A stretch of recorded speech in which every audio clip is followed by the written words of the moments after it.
Стивен Хокинг олиме ки фаҳмиши моро дар бораи коинот тағйир дод. Стивен Уильям Хокинг бузургтарин олим ва донишманди замони муосир, пайрави Эйнштейн ва Ньютон, 8 январи соли 1942 дар Оксфорд, Британияи Кабир ба дунё омадааст. Хокинг аз оилаи равшанфикрони тиббӣ Изабел ва Фрэнк Хокинг аз мобайни 4 фарзанд фарзанди калонӣ буд. Дар мактаб Стивен бо муваффақиятҳои барҷастаи худ аз дигарон фарқ намекард. Дар аввал ҳатто гумон кардан ғайриимкон буд ки писарбачаро муваффақиятҳои ҷаҳонӣ интизор аст. худи олим ҳам эътироф мекунад ки танҳо дар синни 8-солагӣ хонданро ёд гирифтааст ва дар мактабҳое ки ӯ таҳсил мекард беҳтарин аз беҳтаринҳо набуд. ӯро пайваста масхара мекарданд ва нодон мегуфтанд, зеро ки вай бештар ба ҷаз, классика ва мубоҳисаҳои илмӣ нисбат ба варзиш ва мусиқии эстрадӣ таваҷҷӯҳ дошт. ҳарчанд аз имтиҳонҳо бедушворӣ ва машаққату заҳмат мегузашт, барои баҳои аъло на он қадар кӯшиш мекард ва аз он маъние ҳам намедид ва ба онҳо аҳамият намедод. дар яке аз қадимтарин донишгоҳҳои ҷаҳон Оксфорд ҳам олим ба ин сиёсати худ доимо амал мекард. Аммо дар аввал пайвастан ба дастаҳои бачаҳои калонсол мушкилтар ба назар мерасид, зеро ӯ дар синни 17-солагӣ ба донишгоҳ нисбатан хеле барвақт дохил шуда буд. то он даме ки олим ба беморие ки ӯро қариб тамоман фалаж кард дучор наомад, ба варзиш шавқи махсус надошт. аммо ба дастаи қайиқронии донишгоҳ як шахс лозим буд ки дастаро бояд идора мекард ва Стивени ҷавон ин корро ба дӯши худ гирифта буд. қайиқронӣ дар Оксфорд варзиши қадима ва маъруф буд ки Стивен аз ҳамин ҳисоб ҳам маъруфиятро ва ҳам дӯстони зиёдро ба даст орд ва дигар худро танҳо ҳис намекард. аммо аз тамринҳои ҳамарӯза аз таҳсил қафо мемонд.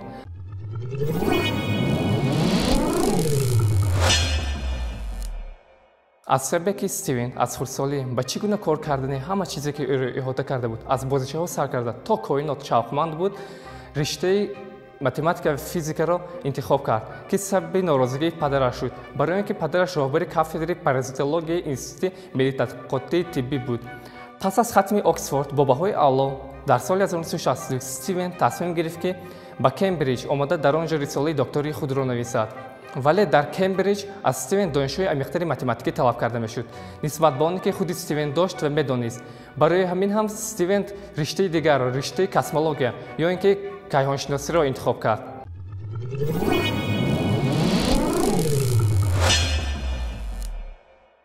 астрофизик аз хурдсолӣ бачаи солим буд.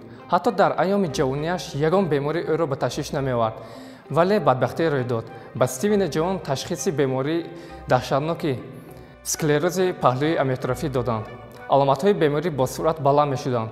дар натиҷа нобиғии ояндаи илм тамоман фалаҷ монд. бо вуҷуди ин дар аксҳо Стивен Хокинг ҳамеша бо табассуми меҳрубонии худ зоҳир мешавад. Стивен ба аробиши маъюбӣ занҷирбанд шуда бошад ҳам аз рушди ақлӣ боз намонд. ба худомӯзӣ машғул шуд, адабиётҳои илмӣ меомӯхт ва дар семинарҳо иштирок мекард. Стивен ҳар як дақиқа мубориза бурд. рӯҳи маънавияти он дар соли 1974 барои ба даст овардани узвияти доимӣ дар ҷамъияти шоҳигараи Лондон кӯмак кард.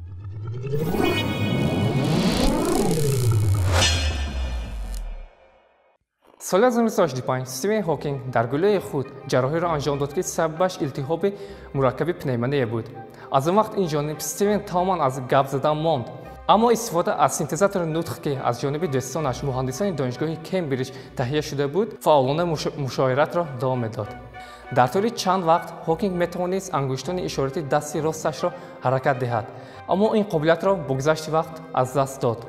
ягона мушаке ки ҳаракат мекард ин мушаки рӯи Стивен буд. сенсоре ки дар назди рӯи он гузошта шуда буд ба Стивен кӯмак кард ки компютерро идора кунад ва бо одамони гирду атрофаш муоширатро давом диҳад. сарфи назар аз бемории вазнин, тарҷумаи ҳоли Стивен Хокинг аз рӯйдодҳои дурахшон, кашфиёти илмӣ ва дастовардҳо пур аст.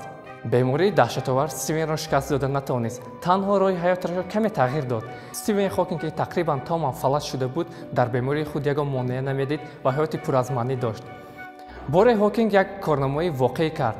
вай розӣ шуд ки бо ҳавопаймои махсус ҷиҳозонда шуда парвоз карда дар шароити дар фазои бевазнӣ буданро ҳис кунад. ин ҳодиса ки соли 2007 рух дод, фаҳмиши Стивен Хокингро дар бораи ҷаҳони атроф ба куллӣ тағйир дод ва олим дар назди худ мақсади нав гузошт ки на дер дар соли 2019 кайҳонро ҳам фатҳ кунад.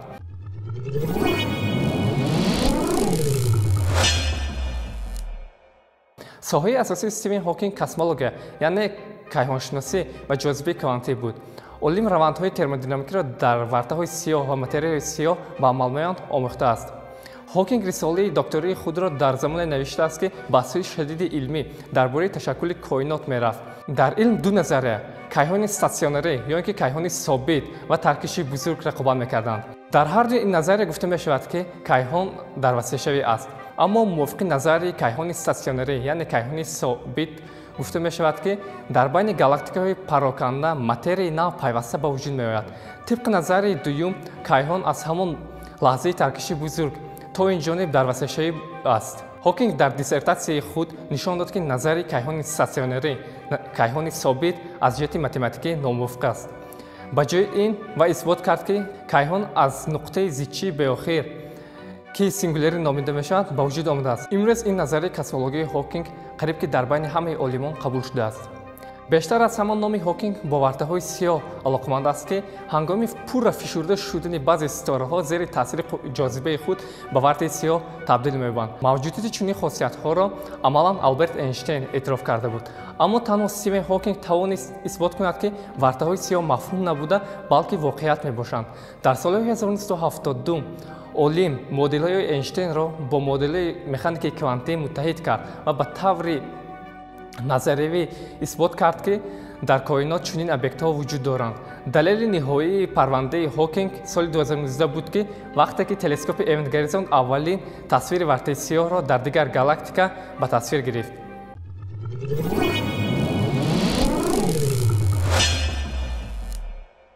илова бар дигар хизматҳо ва дастовардҳо дар соҳаи илм, Стивен Ҳокинг дар соҳаи дигар ҳам машҳур буд. вай якчанд китобҳо навиштааст, ки дар саросари ҷаҳон бо нашрии зиёд паҳн шудаанд.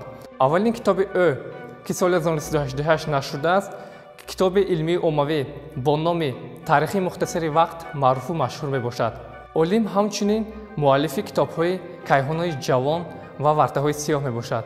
соли 2005 ӯ китоби дигерро бо номи Кӯтоҳтарин таърихи замон бо ҳаммуаллифи Леонард Млодинов навишта буд. Стивен Ҳокинг бо духтараш ҳам як китоби кӯдакона бо номи Ҷорҷ ва асрори коинотро навиштааст, ки соли 2006 нашр шудааст. олим атеист буд. солҳои охир Стивен Ҳокинг бо масъалаи нави коинот кор карда дар институт аз фанни физика лексияҳо мехонд ва бо фаъолияти тадқиқотӣ машғул буд. бора ӯ навишта буд, ки склерози паҳлӯи амитрофӣ, ки тақрибан дар томи солҳои калонсолиаш аз он азоб мекашид, ба ӯ барои бунёди оилаи аҷиб ва ноил шудан ба дастовардҳои илмӣ дар фаъолияташ монеа нашуд. ин далели он аст, ки ҳеҷ кас набояд умедро аз даст диҳад. то он даме, ки ҳаёт ҳаст, умед ҳаст, гуфт ӯ.